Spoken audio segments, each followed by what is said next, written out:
Assalamualaikum warahmatullahi wabarakatuh. Apa kabar pagi ini anak-anakku semua? Semoga kabar baik, selalu sehat, semangat, dan selalu dalam lindungan Allah Subhanahu wa Ta'ala. Anak-anak, hari ini jumpa lagi dengan Bu Fitri yang akan melanjutkan materi yang kemarin, yaitu tentang bersih itu sehat. Kali ini Bu Fitri akan menjelaskan tentang berwudu dan istinja. Anak-anak, sebelum pembelajaran kita mulai, marilah kita berdoa sebelum belajar. Berdoa mulai. A'udzu billahi minasyaitonir rajim.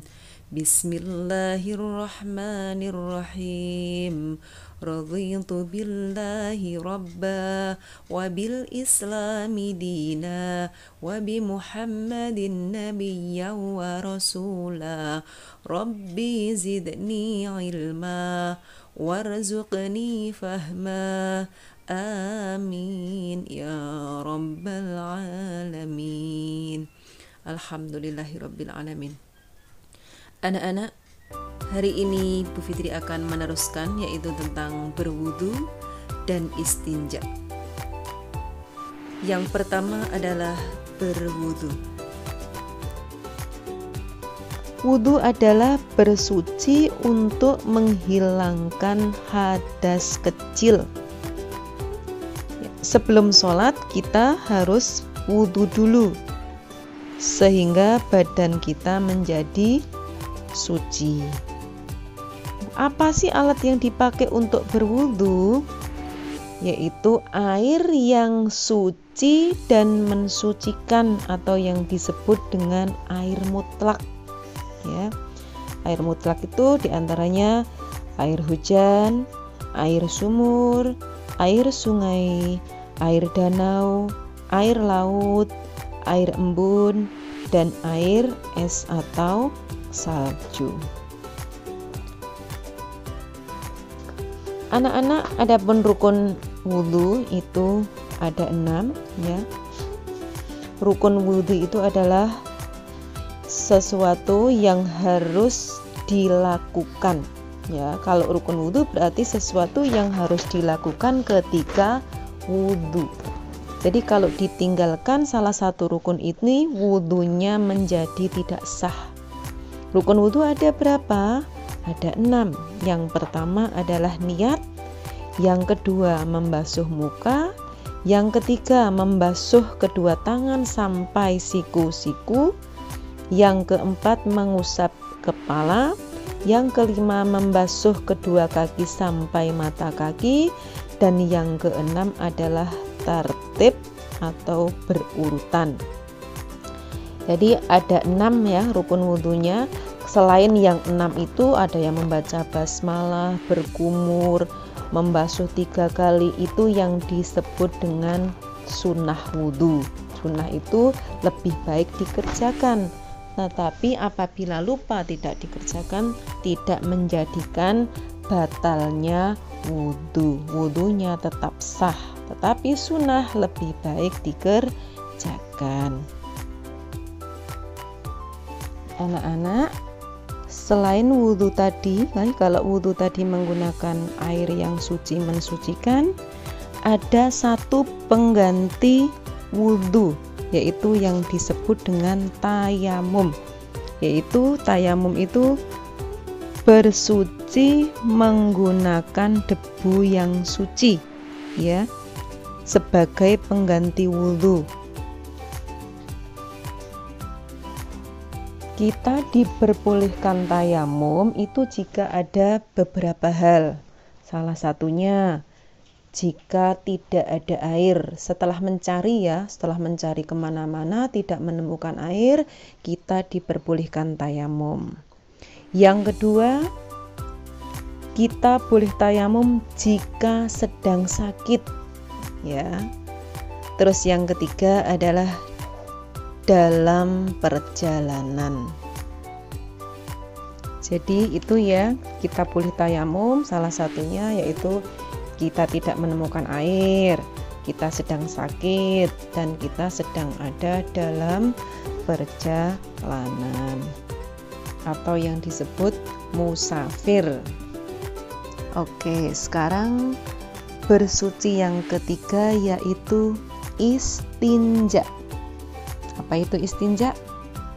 Istinja adalah menghilangkan atau mensucikan najis atau kotoran yang keluar dari kemaluan atau yang disebut kubul dan dubur. Ya. Kubul itu apa? Kubul itu tempat keluarnya kotoran dari arah depan, ya.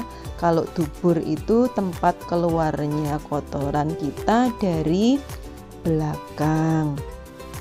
Alat yang dipakai istinja apa? Alat yang dipakai untuk istinja yang paling utama adalah air, ya. Nah, jika tidak menemukan air, istinja boleh menggunakan batu, kayu, daun, maupun tisu. Tapi yang paling utama alatnya adalah memakai air yang bersih dan suci. Adab atau tata cara istinja yang benar, ya. Yang pertama, di tempat tertutup, ya, contohnya seperti WC atau toilet, ya. Yang kedua, berdoa sebelum masuk dan setelah keluar WC, seperti tadi mandi, ya, tadi sudah disebutkan. Yang ketiga, masuk WC mendahulukan kaki kiri, keluar kaki kanan. Yang keempat, tidak menghadap atau membelakangi kiblat. Yang kelima, di dalam WC tidak boleh bersuara. Yang keenam, istinja atau membersihkan kubul dan dubur memakai tangan kiri, lalu dibilas dengan sabun hingga bersih. Dan yang terakhir adalah membersihkan atau menyentor WC setelah selesai sampai bersih. Oke, sekarang anak-anak sudah tahu, ya, tata cara mandi, tata cara berwudu atau tayamum, dan tata cara istinja. Jadi anak-anak, kita bersuci itu tidak hanya badan saja, ya. Bersuci itu meliputi badan, meliputi pakaian, dan juga tempat, ya. Kalau pakaian, cara membersihkannya dengan bagaimana? Ya, pakaiannya dicuci, ya, dicuci. Setelah itu biar rapi, disetrika. Terus setelah itu barang-barang yang kita pakai itu juga harus bersih. Contohnya piring, sendok, alat belajar, lemari, buku itu juga harus dalam keadaan bersih.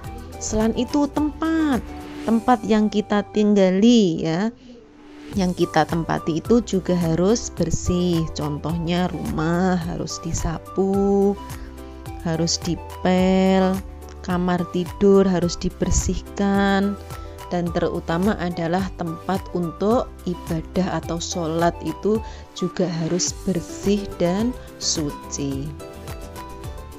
Anak-anak, setelah kita belajar tentang tata cara mandi, berwudu maupun istinja, pesan Bu Fitri, anak-anak kelas 1 ini mulai sekarang mandi sendiri, istinja sendiri, wudu sendiri, dengan diawasi ayah bunda di rumah. Begitu ya, Nak, ya. Siap? Iya, alhamdulillah. Untuk pembelajaran kali ini kita tutup, ya, sampai di sini dulu. Kita membaca hamdalah secara bersama. Alhamdulillahirabbil alamin. Apabila dalam penyampaian Bu Fitri masih banyak kekurangan dan kesalahan, mohon maaf. Akhirul kalam. Wassalamualaikum warahmatullahi wabarakatuh.